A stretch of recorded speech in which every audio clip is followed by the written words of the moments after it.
So, Joe, why are you playing with that ball? I don't know. They gave him away. Joe, give me the ball. Thank you. Now, got some interesting news. Okay. Just went to talk to Pablo at the PR department. You know Pablo. Good old Pablo. You like Pablo. How's he doing? Pablo's awesome. Pablo, as you know, he's got a little bit of connections down in Mexico. Mm-hmm. I don't know if it's mob related or whatever the Mexican, underground syndicate is, but he's got connections. And as you guys know, SPO Operation Epic, you guys remember that, right? Mm-hmm. Took like 2 months out of our lives to do that. Not selling in America at all. Well, Pablo did a little work. And guess what? We are so popular in Mexico, it's not even funny. I told you this was going to happen. We are blowing up.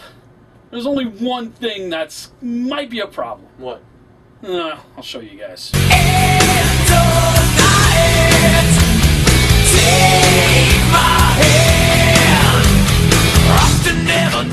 También a Nadie te lo juro. Pero canalizito secrets al... ¿Qué secretos? ¿Qué enemigo? Has estado hablando con nadie hace nada de la serie. Un tipo está hablando haciendo preguntas extrañas. ¿Qué tipo? No sé yo. ¿Quién ha sido? ¿Quién fuera importante? ¿Haz que está importante ahora? ¿Qué maldita dejar a Matt Straub fuera de este?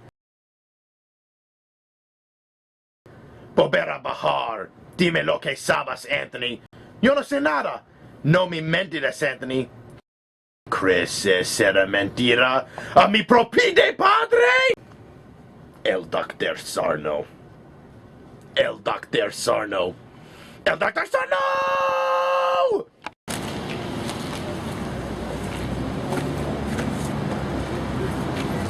¡Qué traidor!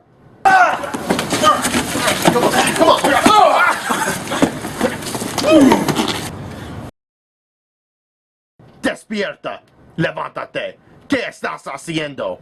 Si usted piensa que lo que no fui yo, no que era yo. Entonces, ¿quién era? Aquí está la respuesta. Pensé que el espectáculo fue un gran esta semana a pesar de que Brad justificó a la izquierda. Si te hablo de los constructores de tu vida, mi pregunta que está pregando a la perrera. Hola. No es Evan. ¿Nunca es fácil? ¿Quién más podría ser? Creo que me tocó nuestro próximo tema. Anthony fue a hacer algunas preguntas extrañas. Yo sabía que no podía confiar en la su barba de freaking goatee. Depending on whether or not you were a New England Patriots fan or a New York Jets fan, it probably determined whether or not you had a great weekend or an awful one. For Brad Carroll over here, it was an awful one as the Jets lost their third straight game to go 2-3 on the year to division rival New England Patriots. Brad, what happened? Everything happened to the Jets. They couldn't get the ball moving on offense against the worst defense in the league. That's not my opinion. That's statistically speaking. The Patriots are the worst. The Jets did not attack those cornerbacks in that secondary. They paid for it. They wanted to ground and pound it. We all hear Rex Ryan wants to run the ball again. He did it. That might have cost him the victory here, as they didn't go to the air at all in this game. Reports have been surfacing that a couple of different players, mainly Plexico Burress and Santonio Holmes, have gone to Rex Ryan to complain about Brian Schottenheimer and the way he runs the offense. What can you say about that right now? If it was true, I would say I agree with them. However, A, the Jets deny the report. Rex Ryan denies the report, and all three players, including Derek Mason, deny that report. B, those three players are not the ones who should be going to Brian Schottenheimer or Rex Ryan and complaining about the game plan. They haven't been here all that long. They don't know what's going on. Jet fans, they could complain about Brian Schottenheimer all they want. Plaxico, Derek Mason, Santonio Holmes, why don't you try catching the ball and actually playing with the offense instead of complaining about it? They've done nothing this year. They need to stop complaining, if they did complain, and start playing football. Potential good news for the Jets. They have a Monday night matchup with Miami Dolphins coming up. The Dolphins are obviously winless. Do you like the Jets' chance to get back to 500? I love the Jets' chances against the Dolphins. The Dolphins, like you said, are terrible. Tony Sperano might not last the season.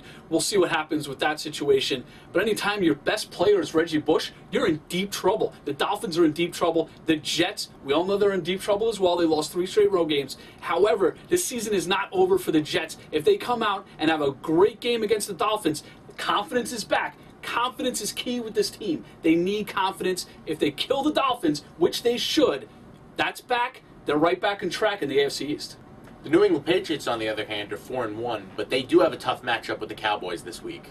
Cowboys are an up-and-down team. If there's been a not consistent team. It's the Cowboys. They're great one week, bad the other. Great one quarter, bad the next quarter. They should have beat the Detroit Lions last week. They didn't. They're going to go into New England. This is going to be a tough matchup. Patriots always find a way to win these games. It's sickening as me as a Jet fan to watch that happen. But the Cowboys, Tony Romo, he's due for a big game. If you go bad, good, Tony Romo's going to be good this upcoming week. The Dallas Cowboys might pull that upset.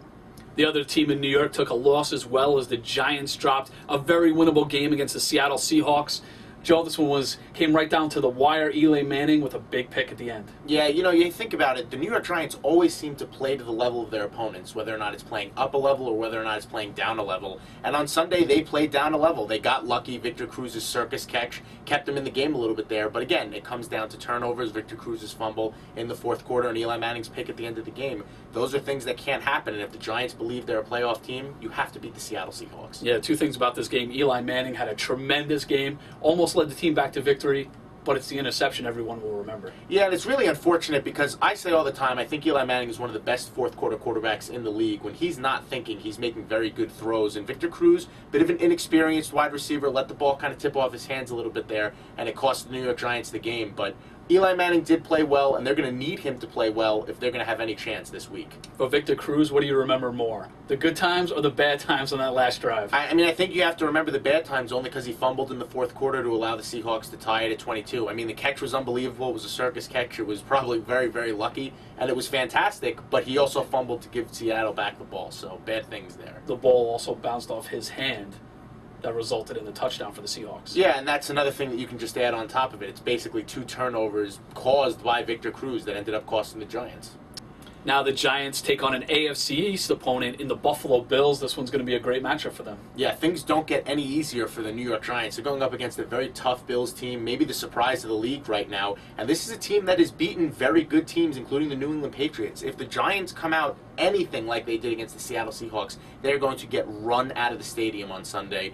They're just going to have to come and bring their A game and hopefully follow suit with Eli Manning. Nobody thought the Bills would be good. Nobody thought Ryan Fitzpatrick would want to be one of the key quarterbacks in the league, but he is. Yeah, it is, and it's interesting because both him and Eli Manning are going to be big parts of this game, but when it comes to the Buffalo Bills, Fitzpatrick is very good at surgically getting through defenses, and the New York Giants secondary did not look that good against Seattle, so they're really going to have to tighten up against the Bills. This one's going to be a tough matchup. Joe, I hear it's rant time? I think it is rant time. I know it's been a few days since the Yankees got knocked out of the ALDS, but this is the first time I've got to talk about it on camera. And you know what? Everybody wants to make changes to the team, but it's just not going to happen. The team's core is going to remain the same. A-Rod's not going anywhere. Mark Teixeira's not going anywhere. Nick Swisher's going to be back. CC Sabathia, you got to believe he's going to be back as well. The only thing that needs to happen to this team, because they're going to win games in the regular season, they're going to make the playoffs, but they need a heart. They need something along the lines that Jorge Posada brought this postseason. They need to do it when it counts. Teixeira, this is your time to step up. A-Rod, you got to prove that you're not done. It's all going to come down to the playoffs and next October. This is the Final Rant and the Final Take here on Sports Page Online.